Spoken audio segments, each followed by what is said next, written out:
Hello everyone. तो आज हम देखेंगे क्लास 9th गणिता मंजरी एक्सरसाइज 2.3 का क्वेश्चन नंबर 1।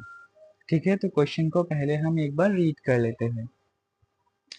क्वेश्चन में क्या पूछा गया है?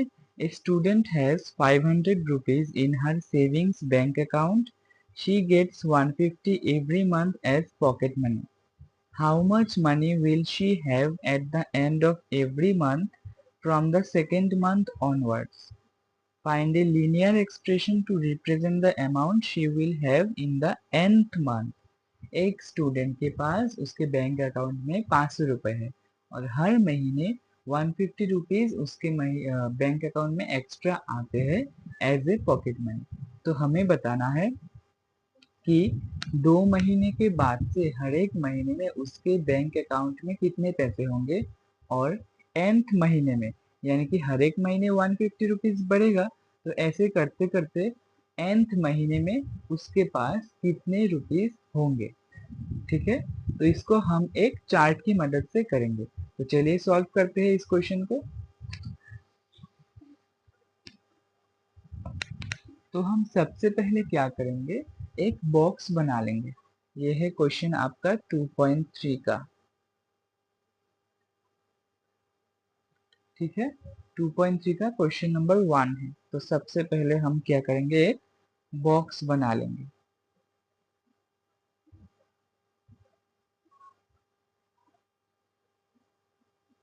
बॉक्स में हम क्या क्या लिखेंगे? सबसे पहले तो हम लिखेंगे मंथ।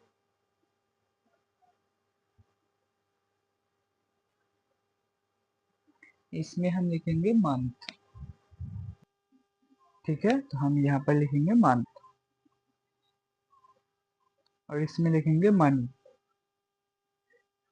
मनी। और सबसे पहले हम क्या करेंगे, देखो हमारे पास पहला महीना था तो उसमें क्या था, 500 रुपीज तो ऑलरेडी थे, प्लस उसके पास 150 रुपीज एक्स्ट्रा आ गए।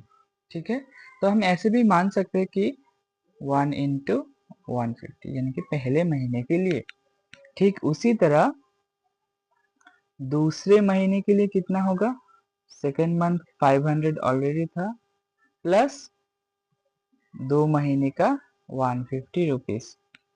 ठीक है, उसी तरह तीसरे महीने के लिए क्या हो जाएगा, 500 ऑलरेडी था, प्लस 3 महीने का 150 रुपीज। और ऐसे करते करते चौथे महीने के लिए हो जाएगा ये 500 प्लस 4 महीने का 150 रुपया। ठीक है, तो ये था हमारा सेकेंड मंथ तक कितना वो पैसा होगा। तो हम इसको सॉल्व कर लेते हैं। 500 और 150 को प्लस करेंगे तो यहाँ से ये आ जाएगा 650। 150 टूजा हो जाएगा आपका 300 रुपया, और 300 और 500 को जोड़ेंगे तो 800 इक्वल्स टू 150 इंटू 3 हो जाएगा 450, और 500 तो 950, और ये हो जाएगा आपका 600 और 500 1100 रुपीज।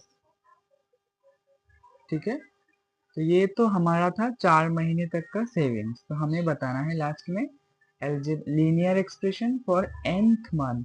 तो ये जो 4 3 2 हमने लिखा था, ये मंथ को डिसाइड कर रहे थे, तो हम इन्हीं नंबर्स की जगह पर n का पुट कर देंगे, n का वेरिएबल।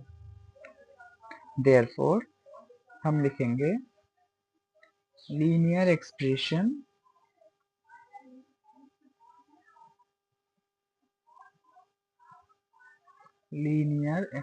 आपको दिख रहा है ना? हाँ, आपकी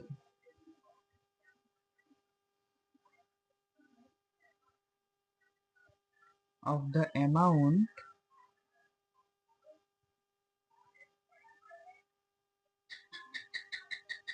she will have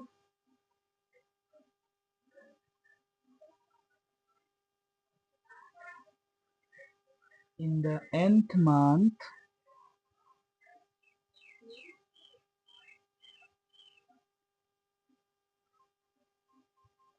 कितना हो जाएगा, 500 प्लस n इंटू 150, या फिर हम लिख सकते हैं 500 प्लस 150 है, जहाँ पर n क्या डिनोट करता है आपका नंबर ऑफ मंथ्स।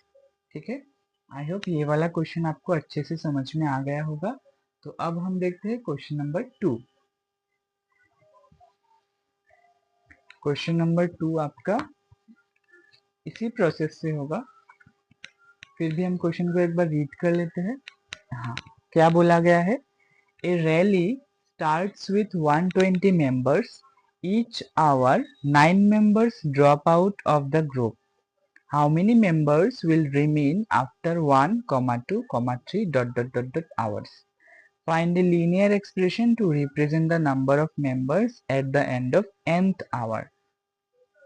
ठीक है, तो हमारे पास एक रैली जा रहा है, बहुत सारे लोग हर 1 घंटे, यानी कि 1 घंटे के बाद 9 लोग रैली से निकल जा रहे हैं।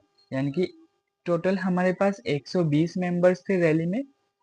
1 घंटे बाद 9 लोग कम बाहर चले जाएंगे, यानी कि 111 हो जाएंगे। सेकंड यानी कि 2 घंटे बाद और 9 लोग चले जाएंगे, यानी कि 111 में से 9 गया तो क्या हो गया, 102 हो गया। ऐसे करते करते हमें बताना है कि nth आवर में, यानी कि n घंटे के बाद कितने लोग रह जाएंगे, इसका एक एक्सप्रेशन निकालना होगा। ठीक है, सेम प्रोसेस को हम फॉलो करेंगे। चलिए टेबल बना लेते हैं। पहले सबसे पहले इजी वही है, सबसे पहले हम टेबल बना लेंगे।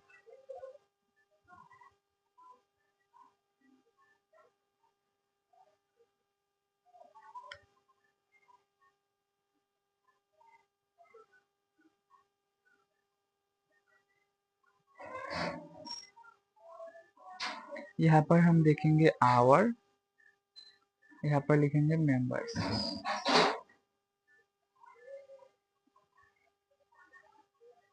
हमें 3 करने से हो जाएगा, तो 1 आवर, 2 आवर, 3 आवर, 4 आवर। हमारे पास 120 लोग थे, उसमें से कम हो गए 1 इंटू 9, यानी कि पहले 1 घंटे के बाद 9 आदमी चले गए। सेकेंड आवर में क्या हो जाएगा, 2 इंटू 9, 2 घंटे में और 9 आदमी चले गए। थर्ड आवर में 120 माइनस 3 इंटू 9 और 120 माइनस 4 इंटू 9। ठीक है, इसको सॉल्व कर लेते हैं। 120 माइनस 1 इंटू 9 9, और 120 में से 9 गया तो 11, 1 1 11। 120 माइनस ये हो जाएगा आपका 9 2 ज़ा 18, तो इसका आंसर होगा 102। 120 माइनस 3 9 ज़ा 27, और ये हो जाएगा 93। ठीक है, ये हो जाएगा आपका 120 माइनस 36, और ये हो जाएगा आपका 4, 11 में से 3 गया तो 8, 84। तो ऐसे तो 4 घंटे बाद रैली में से 36 लोग निकल जाएंगे और 84 लोग रह जाएंगे। ठीक है, समझ में आया। और ये जो हमने पहले लिखा था 1 2 3 4, ये क्या डिनोट कर रहे हैं, नंबर ऑफ आवर्स। इसी फॉर्मूले से या फिर इसी तरीके से हम nth आवर के लिए एक्सप्रेशन निकालेंगे। तो हम क्या लिखेंगे, linear expression for the number of members at the end of nth hour. Therefore, linear expression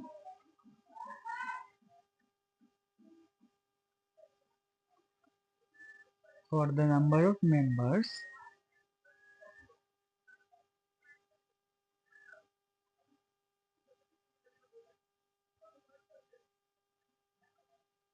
at the end of हाँ अब ठीक है शायद,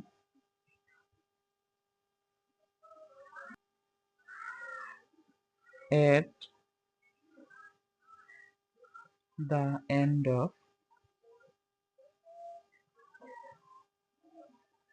nth hour क्या हो जाएगा आपका 120 माइनस 9n। ठीक है, 9n क्यों, पहले 1 घंटे के लिए n1 होगा, सेकंड 2 घंटे के लिए n2 होगा, और ऐसे करते करते हमारा एक टाइम ऐसा आएगा जब सारे लोग निकल जाएंगे। तो आई होप आपको क्वेश्चन नंबर 2 भी समझ में आया होगा। तो अब हम देखते हैं क्वेश्चन नंबर 3।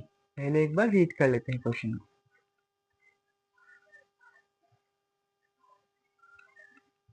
क्वेश्चन क्या बोल रहा है, सेम ही तरीके से होगा ये प्रॉब्लम भी।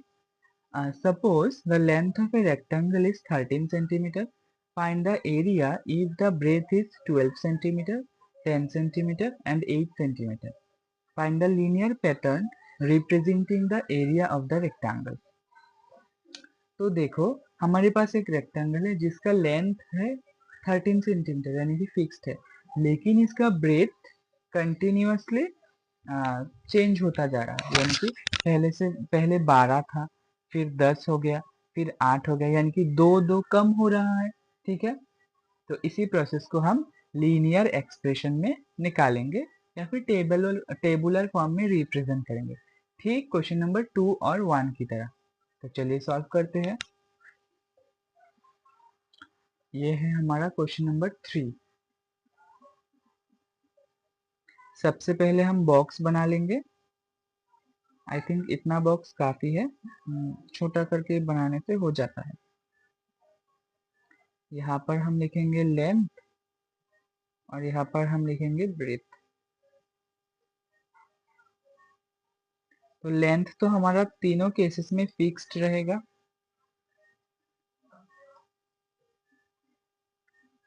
ठीक है। हमारा क्या चेंज हो जाएगा, ब्रेथ। ब्रेथ पहले था आपका 12 सेंटीमीटर, फिर हो गया 10, फिर हो गया 8। ठीक है, तो अगर हम इसको बहुत अच्छे से ऑब्जर्व करें तो ये क्या हो रहा है, ब्रेथ कम होता जा रहा है। तो पहले केस में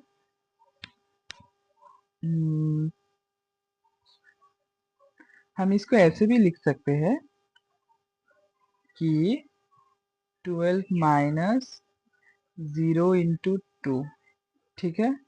इसको लिखेंगे 12 माइनस 1 इंटू 2, और इसमें 12 माइनस 2 इंटू 2, यानी कि 2 कम हो रहा है हर एक सेकंड में या फिर एक एक करके। तो area of the rectangle,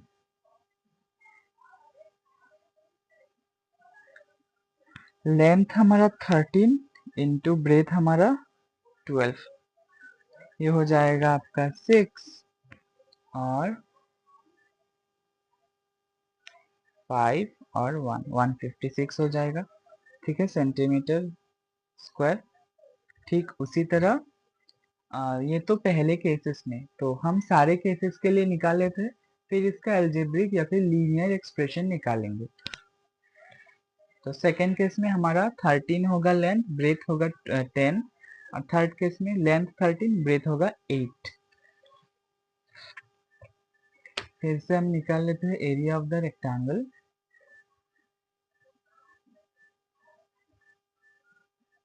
area of the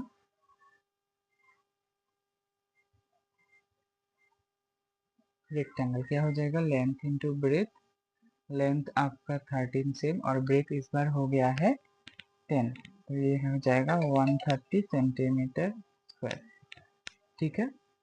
ठीक उसी तरह थर्ड केस में भी निकाल लेते हैं एरिया ऑफ द रेक्टेंगल। क्या हो जाएगा, लेंथ इंटू ब्रेथ। लेंथ इस बार भी 13 और ब्रेथ इस बार 8 हो गया, तो 8 into 13 70, sorry 94 centimetre square. I think आपको ये क्वेश्चन अच्छे से समझ में आया होगा। मिलते हैं नेक्स्ट वीडियो में, तब तक के लिए thank you for watching. Next video में हम क्वेश्चन नंबर 4 और 5 को अच्छी तरीके से डिस्कस करेंगे, ठीक है।